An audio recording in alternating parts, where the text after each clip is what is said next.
My name is Dr. Barry Gidal. I'm a professor of pharmacy at University of Wisconsin-Madison and the current chair of the American Epilepsy Society Treatments Committee. I'm joined today by Dr. John Stern, who's a professor of neurology at UCLA and the incoming AES Treatments Committee chair. Hello. Good morning, John. So welcome to our final Clinical Corner installment for 2022. What we're going to do today is a brief overview of the highlights of new FDA approvals and updates from the FDA for anti-seizure medications. Please note this is a highlight, not a comprehensive list of all the updates that American Epilepsy Society has posted. You can find a link to a complete listing of drug alerts and updates at the bottom of the screen.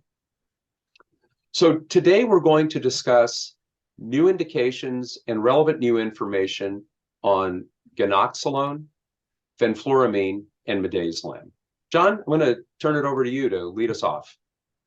Sure. Thank you, Barry. So one highlight of the year is ganaxolone's approval, and this is not meant to be the most important, but was one of the highlights that we found to be worth talking about a bit more.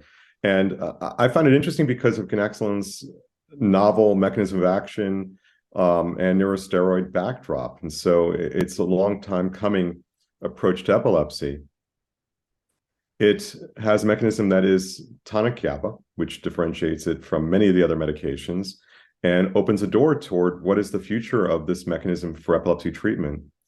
Aside from that, it's interesting because of its approval for CDKL5 deficiency disorder, which is a very specific diagnosis, and bringing to the point that maybe the future of anti-seizure medication approval will include more and more of these very specific syndromic diagnoses or genetic diagnoses as part of the approval, which we have to see. But in the end, I'm interested in what the future of ganaxolone is going to be and whether it's going to have a role in treatment of epilepsy beyond CDKL5 deficiency disorder. That's up to us to figure out after its approval. And in particular, there's been a fair amount of attention toward it in the treatment of status epilepticus, which is an area of epilepsy I find requires more attention because of the burden of disease for people with epilepsy and beyond epilepsy for acute brain injury. And so I'll be keeping my eye on this medication in particular for those reasons. What are your thoughts, Barry? No, I think it's an exciting new drug, and I agree with you. I think it opens up new insights, frankly, into the disease state because of its novel mechanism of action, which I think for most of our new anti-seizure medicines, they're teaching us based on their pharmacology more about the disease. This was the subject of a previous Clinical Corner, so in addition to the link that we can provide on the update, we will also provide a link to the Clinical Corner, which we go into much more detail of the clinical development, the side effect profile, and potential drug interactions. So, John, let me turn now to fenfluramine. Tell me what your thoughts are. So the highlight for fenfluramine for the year is the expansion of the indication to include Lennox-Gastaut syndrome. The original indication was for Dravet syndrome. That was based upon the case series and the evidence going back to the 1980s of benefit for what we now recognize as Dravet syndrome. Dravet is a more narrow diagnosis. Lennox-Gastaut, of course, is quite broad, and so expansion of the indication to include Lennox-Gastaut supports its use beyond Dravet, and of course is reflective of additional clinical research that was completed and found to be useful. I think this in some ways goes to what I said before about ganaxolone, in that when a medication arrives for us, it doesn't mean that's the end of the story. And the question is, what are the potential uses beyond the original indication? And here's an example of an expansion.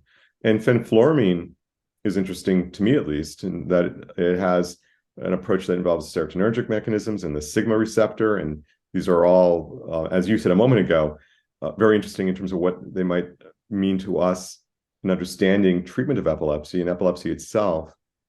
And within that, it's the question of SUDEP and whether their serotonergic mechanism is going to have benefit for SUDEP prevention. You know, I wonder, and this is speculation between you and me, about whether we'll be in a place in treatment of epilepsy in the future where we think about different aspects of the condition being treated differently, where seizure control, of course, is critically important, But if we have another approach that reduces SUDEP risk independent from seizure control, that would be worth knowing, worth pursuing. And so, I wonder if we're going to be going to that direction or not. And fenfluramine introduces that idea. No, I completely agree. And I think, I agree with you that the expansion of the data beyond Dravet syndrome, and with Lennox-Gastaut, as you obviously well know, and it encompasses multiple different seizure types from multiple different etiologies, tells me it's going to be a valuable anti-seizure medication. But again, based on the profile, the serotonergic profile, maybe have some beneficial effects on cognition and development over time, behavioral aspects.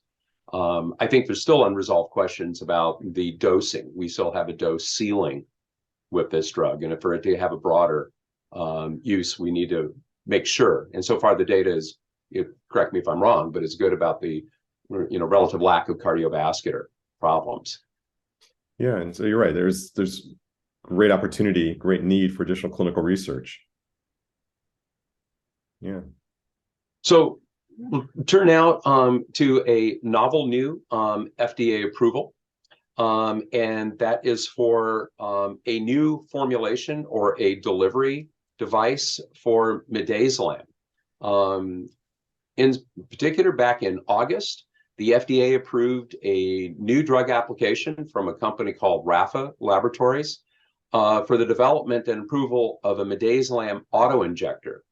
Now, it's important to note that this is got a very narrow indication. This is not a new rescue therapy or a treatment indicated for clusters or acute repetitive seizures. The indication is specific for status epilepticus in adults. So again, it's not going to be broadly used. It comes as a single dose of a 10 milligram auto-injector that's designed to be given in intramuscular in the outer thigh. So it's a single pre-filled auto-injector.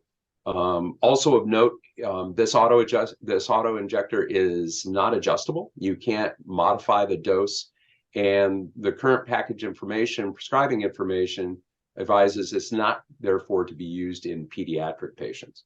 It's also interesting that it's designed that it can be given through clothing. I think it's also noteworthy that this was rather a unique collaboration between the pharmaceutical company that developed it and the Department of Defense, specifically the Office for Chemical, Biological, and Radiological and Nuclear Defense. And it was designed to be used in the field for patients, presumably military, that had been exposed to some sort of convulsant agent, such as a nerve agent. So again, it's got a fairly narrow indication at the moment. It's designed to be given by a healthcare provider that has training in managing airways. And so it's, again, it'll be interesting to see if, as this becomes more used and we gain more experience, whether the use will broaden at all. Thoughts, John? Yeah, it's interesting that the pathway to the FDA from the DoD. And I had heard years ago that the military had been using intramuscular diazepam for this purpose, going back to the 1980s at least, with an auto-injector back then, which we didn't have in the treatment of our patients. And even with the evidence we have for intramuscular treatment in the field being advantageous. And so I hadn't considered the pathway through the military to the civilian population before as readily. And so I wonder how that's going to change the development of these rescue treatments, because clearly, treatment of epilepsy is both the chronic management for prevention as well as the acute intervention for treatment and rescue. And so is there an opportunity to further develop our acute interventions through other pathways other than a civilian population? Indeed. Yeah. Well, again, this is a brief update on the highlights of drug alerts through the AES Treatments Committee. Again, there's a link to the complete update list that was generated throughout the year, as well as link to the ganaxolone clinical corner. We will also provide a link to the Paxlovid update done earlier this year that details the potential use of the COVID treatment medication, as potential impacts with anti-seizure medication drug interactions in particular. John, thank you very much for joining me today. Thank you, Barry. It's always a pleasure. Really enjoy being able to share some thoughts and hear your take on where we are now, because it's an exciting time in the treatment of epilepsy. And to those of you watching, please be aware there'll be additional Clinical Corner videos rolling out in 2023.